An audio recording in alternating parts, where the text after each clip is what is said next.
আসসালামু আলাইকুম। সংবাদে আপনাদের সবাইকে স্বাগত জানাচ্ছি। আমি ফিরোজ তোহা। শুরুতেই সংবাদ শিরোনাম। পুরোদমে ইসরায়েল ইরান হিজবুল্লাহ যুদ্ধ চলছে, জানিয়ে দিব আমাদের হাতে থাকা সর্বশেষ গুরুত্বপূর্ণ আপডেট আন্তর্জাতিক সংবাদ। শুরুতেই জানিয়ে দিব সুরক্ষিত তেল আবিবে হিজবুল্লাহর 250 ড্রোন ও ক্ষেপণাস্ত্র হামলা।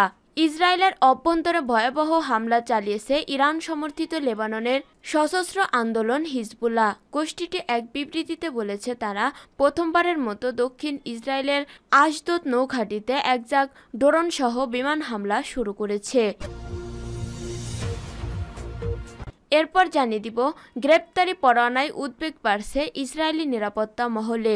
ইসরায়েলি সামরিক বাহিনীর উচ্চ পদস্থ কমান্ডার, বিশেষ করে সেনাপ্রধান হারজি হালেবির বিরুদ্ধে আন্তর্জাতিক গ্রেপ্তারি পরোয়ানা জারির খবরে ইসরায়েলের নিরাপত্তা মহলে উদ্বেগ ক্রমশ বাড়ছে।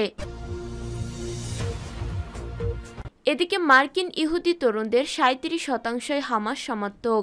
দীর্ঘ 1 বছরের বেশি সময় ধরে ফিলিস্তিনের গাজা উপত্যকায় নির্বিচারে ধ্বংসযজ্ঞ চালাচ্ছে বর্বর ইসরায়েলি বাহিনী। আর এই আগ্রাসনের শুরু থেকেই দৃঢ় সমর্থন জানিয়ে আসছে যুক্তরাষ্ট্র। এরপর জানিয়ে দিব ইসরায়েলের সব কর্মকর্তার বিচার দাবি খামেনির। দখলদার ইসরায়েলের সব রাজনৈতিক ও সামরিক কর্মকর্তার বিরুদ্ধে তাদের অপরাধের জন্য বিচার দাবি করেছেন ইরানের সর্বোচ্চ নেতা আয়াতুল্লাহ আলী খামেনি। তিনি শনিবার সোশ্যাল মিডিয়া প্ল্যাটফর্ম এক্সে হিব্রু ভাষায় দেয়া এক পোস্টে এ দাবি করেছেন। এবং সর্বশেষ জানিয়ে দিব এবার ভারতের সুপ্রিম কোর্টে মামলা আদানির বিরুদ্ধে। গৌতম আদানির জন্য যেন সমস্যার কোনো অন্ত নেই। এর আগে সেবি এবং সুপ্রিম কোর্ট থেকে ক্লিন চিট মিলেছিল হিন্ডেনবার্গ বিতর্কের আবহে। তবে নতুন করে মার্কিন বিচার বিভাগের মামলায় নাম জড়িয়েছে খোদ গৌতম আদানির। এই আবহে ভারতের সুপ্রিম কোর্টে নতুন করে আদানির বিরুদ্ধে মামলা দায়ের হলো। রিপোর্ট অনুযায়ী এই মামলা আবেদন করেছেন অ্যাডভোকেট বিশাল তেওয়ারি। এর আগে আদানি হিডেনবার্গ বিতর্কের সময়ে সুপ্রিম কোর্টে মামলা করেছিলেন তিনি। প্রিয় দর্শক, এতক্ষণ শুনছিলেন সংবাদ শিরোনাম, এরপর বিস্তারিত। তবে তার আগে বন্ধু জানিয়ে দিন আপনি কোন স্থান থেকে আমাদের সংবাদটি দেখছেন এবং শুনছেন। জানিয়ে দিন এই সংবাদ সম্পর্কে আপনার মূল্যবান মতামত। আর বন্ধু, গাজা যুদ্ধে আপনি যদি নিরীহ ফিলিস্তিনিদের ভালোবেসে থাকেন তাহলে কমেন্টে এস লিখে বিশ্ববাসীকে জানিয়ে দিন। আর বন্ধু, আপনি যদি আমাদের চ্যানেলে নতুন হয়ে থাকেন তাহলে ভিডিওটি দেখতে দেখতে চ্যানেলটি সাবস্ক্রাইব করে রাখুন, যাতে করে আমাদের পরবর্তী সংবাদগুলো সবার আগে আপনার কাছে পৌঁছে যায়। এবারে বিস্তারিত। সুরক্ষিত তেল আবিবে হিজবুল্লাহর 250 ড্রোন ও ক্ষেপণাস্ত্র হামলা। ইসরায়েলের অভ্যন্তরে ভয়াবহ হামলা চালিয়েছে ইরান সমর্থিত লেবাননের সশস্ত্র আন্দোলন হিজবুল্লাহ। গোষ্ঠীটি এক বিবৃতিতে বলেছে, তারা প্রথমবারের মতো দক্ষিণ ইসরায়েলের আশদোদ নৌঘাঁটিতে একজাক ড্রোন সহ বিমান হামলা শুরু করেছে। পরে আরেক বিবৃতিতে তারা জানায়, তেল আবিবের এক সামরিক লক্ষ্যবস্তুতে উন্নত ক্ষেপণাস্ত্রের ব্যারেজ এবং ড্রোন হামলা চালানো হয়েছে। এএফপির সাথে যোগাযোগ করা হলে ইসরায়েলি সামরিক বাহিনী নির্দিষ্ট হামলার দাবির বিষয়ে মন্তব্য করেননি। তবে টাইম অব ইসরায়েলের প্রতিবেদনে জানিয়েছে, বেশ কয়েকজন ইসরায়েলি এই হামলায় গুরুতর আহত হয়েছেন। পেটার টিকভাতে রকেটের আঘাতে কয়েকটি গাড়িতে আগুন লেগে যায়। এছাড়া ভারী আক্রমণে হাইপার আবাসিক ভবন ক্ষতিগ্রস্ত হয়েছে। রকেটের আঘাতে উত্তর অঞ্চলীয় শহর মালত তারশিহার একটি কারখানাও ক্ষতি হয়েছে।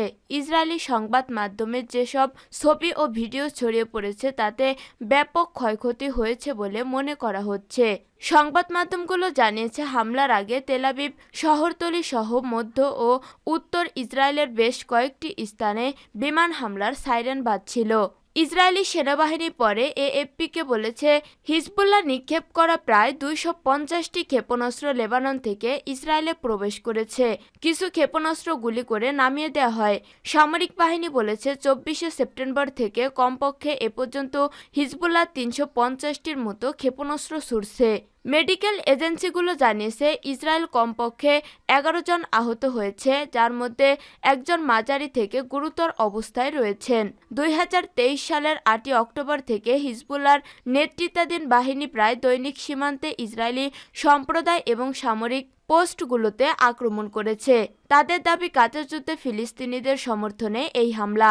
হামাসের ৭ই অক্টোবরের হামলার পরপরই হিজবুল্লাহর একই ধরনের হামলা ভয়ে লেবাননে সীমান্তের উত্তর অঞ্চলীয় শহরগুলো থেকে প্রায় ৬০,০০০ বাসিন্দাকে সরিয়ে নিয়েছে ইসরায়েল। সেসব বাস্তুচ্যুত বাসিন্দাদের এখনও ঘরে ফেরাতে পারেনি বেনজামিন নেতানিয়াহু সরকার।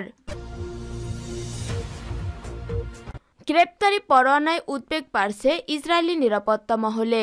ইসরায়েলি সামরিক বাহিনীর উচ্চ পদস্থ কমান্ডার, বিশেষ করে সেনাপ্রধান হারজি হালেভির বিরুদ্ধে আন্তর্জাতিক গ্রেপ্তারি পরোয়ানা জারির খবরে ইসরায়েলের নিরাপত্তা মহলেও উদ্বেগ ক্রমশ বাড়ছে।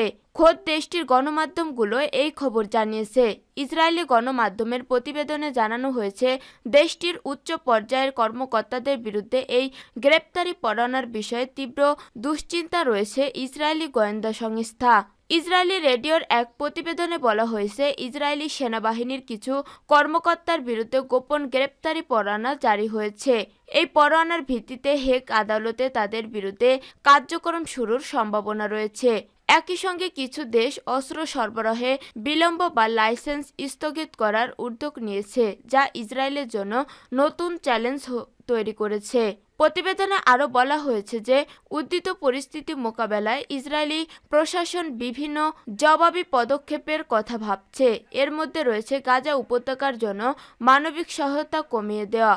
ইসরায়েলের এক সিনিয়র কর্মকর্তা মন্তব্য করেছেন, প্রধানমন্ত্রী বেনজামিন নেতানিয়াহু এবং সাবেক প্রতিরক্ষা মন্ত্রী ইয়োব গ্যালান্টের বিরুদ্ধে গ্রেপ্তারি পরোয়ানা জারির আগে যদি একটি সরকারি তদন্ত কমিটি গঠিত হতো, তাহলে এই পরোয়ানা এড়ানো যেত। সম্প্রতি আন্তর্জাতিক অপরাধ আদালত আইসিসি গাজায় ফিলিস্তিনিদের বিরুদ্ধে গণহত্যা ও যুদ্ধ অপরাধের অভিযোগে নেতানিয়াহু ও গ্যালান্টের বিরুদ্ধে গ্রেপ্তারি পরোয়ানা জারি করেছে। ২০২৩ সালের ৭ই অক্টোবর থেকে গাজার উপর ইসরায়েলি আগ্রাসনে উপত্যকাটিতে মৃতের সংখ্যা বেড়ে ৪৪,০০০ ছাড়িয়েছে। অব্যাহত বোমাবর্ষণে গাজা এক প্রকার ধ্বংসস্তূপে পরিণত হয়েছে। ধ্বংসস্তূপের নিচে এখনও হাজার হাজার মানুষ আটকা পড়ে আছে বলে আশঙ্কা করা হচ্ছে। এমন পরিস্থিতিতে আইসিসির এই পরোয়ানা আন্তর্জাতিক মঞ্চে ইসরায়েলের কার্যক্রম ও অবস্থানকে প্রশ্নবিদ্ধ করেছে। বিশেষজ্ঞদের মতে এর ফলে ইসরায়েলের সামরিক ও কূটনৈতিক কার্যক্রমে দীর্ঘমেয়াদী প্রভাব পড়তে পারে। মার্কিন ইহুদি তরুণদের ৩৭% হামাস সমর্থক। দীর্ঘ ১ বছরের বেশি সময় ধরে ফিলিস্তিনের গাজা উপত্যকা নির্বিচারে ধ্বংসযজ্ঞ চালাচ্ছে বর্বর ইসরায়েলি বাহিনী। আর এই আগ্রাসনের শুরু থেকেই দৃঢ় সমর্থন জানিয়ে আসছে যুক্তরাষ্ট্র। সেই দেশে বসবাসকারী মার্কিন ইহুদি তরুণদের ১/৩ বেশি ফিলিস্তিনি স্বাধীনতাকামী সংগঠন হামাসের প্রতি তাদের সমর্থন ব্যক্ত করেছে। ইসরায়েলের প্রবাসী কল্যাণ ও ইহুদি বিদ্বেষ মোকাবেলা বিষয়ক মন্ত্রণালয়ের করা জরিপেই উঠে এসেছে এই তথ্য। শনিবার ইসরায়েলের জরিপের বরাত দিয়ে জেরুজালেম পোস্টের প্রতিবেদনে বলা হয়েছে, ১৪ থেকে ১৮ বছর বয়সী মার্কিন ইহুদি তরুণদের ৩৭% হামাস সমর্থক। জরিপের ফলাফলে দেখা গেছে, আমি হামাসের প্রতি সহানুভূতিশীল। এই বক্তব্যকে সমর্থন বা শক্ত সমর্থন দিয়েছে ৩৬.৭% মার্কিন ইহুদি তরুণ। এছাড়া এই বক্তব্যের সঙ্গে একমত পোষণ করেছে যুক্তরাষ্ট্রের বাইরে বসবাসকারী ইহুদি তরুণদের মধ্যে ৭%। এদিকে জরিপে অংশগ্রহণকারী মার্কিন ইহুদি তরুণদের বড় একটি অংশ এই বক্তব্যের সঙ্গে একমত পোষণ করেছে যে ইসরায়েল গাজা গণহত্যা চালাচ্ছে।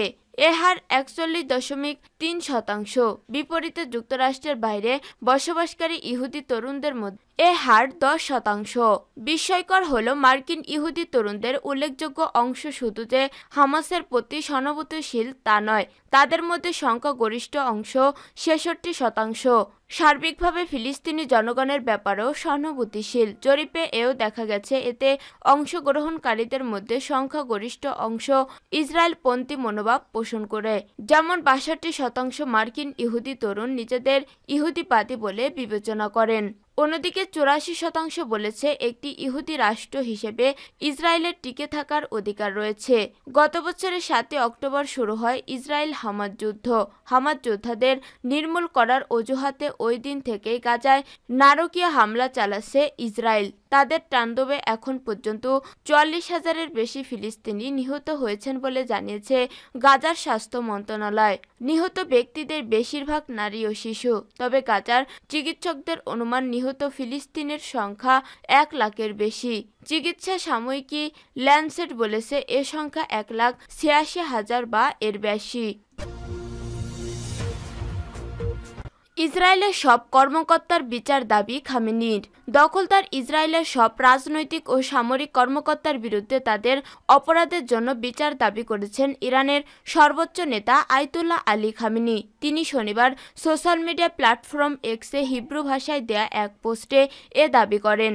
খামেনি তার পোস্টে উল্লেখ করেন, সন্ত্রাসী জায়নিস্ট গ্যাংয়ের সব রাজনৈতিক ও সামরিক নেতার বিরুদ্ধে বিচার কার্যক্রম শুরু করা উচিত। গত ২১শে নভেম্বর আন্তর্জাতিক অপরাধ আদালত আইসিসি ইসরায়েলি প্রধানমন্ত্রী বেঞ্জামিন নেতানিয়াহু এবং তার সাবেক যুদ্ধমন্ত্রী ইয়োব গ্যালেন্টের বিরুদ্ধে গণহত্যা ও মানবতা বিরোধী অপরাধের অভিযোগে গ্রেপ্তারি পরোয়ানা জারি করেছে। তাদের বিরুদ্ধে গাজায় ১৩ মাস ব্যাপী যুদ্ধে মানবতা বিরোধী অপরাধের অভিযোগ রয়েছে। এই পরোয়ানায় বলা হয়েছে, নেতানিয়াহু ও ইয়োব গ্যালেন্ট গাজায় মানবিক সহায়তা সীমিত করে যুদ্ধের একটি পদ্ধতি হিসেবে অনাহার বা ক্ষুধাকে ব্যবহার করেছেন এবং ইচ্ছাকৃতভাবে গাজায় সাধারণ জনগণকে লক্ষ্য করে আক্রমণ করছেন। ইসরায়েল গত বছরের ৭ অক্টোবর অবরুদ্ধ গাজার সমস্ত অঞ্চলে বর্বরোচিত যুদ্ধ শুরু করে। ইসরায়েল গাজায় ২০ লাখেরও বেশি ফিলিস্তিনি নাগরিকদের জন্য খাবার, পানি, বিদ্যুৎ এবং জ্বালানি বন্ধ করে একটি কঠোর অবরোধ আরোপ করেছে। সেই সঙ্গে ১ বছরেরও বেশি সময় ধরে চালানো অব্যাহত আগ্রাসনে এ পর্যন্ত উপত্যকাটিতে মৃত্যুর সংখ্যা বেড়ে ৪৪,০০০ ছাড়িয়েছে, যাদের মধ্যে অধিকাংশই নারী ও শিশু। অব্যাহত বোমাবর্ষণে গাজা এক প্রকার ধ্বংসস্তূপে পরিণত হয়েছে। ধ্বংসস্তূপের নিচে এখনও হাজার হাজার মানুষ আটকা পড়ে আছে বলে আশঙ্কা করা হচ্ছে।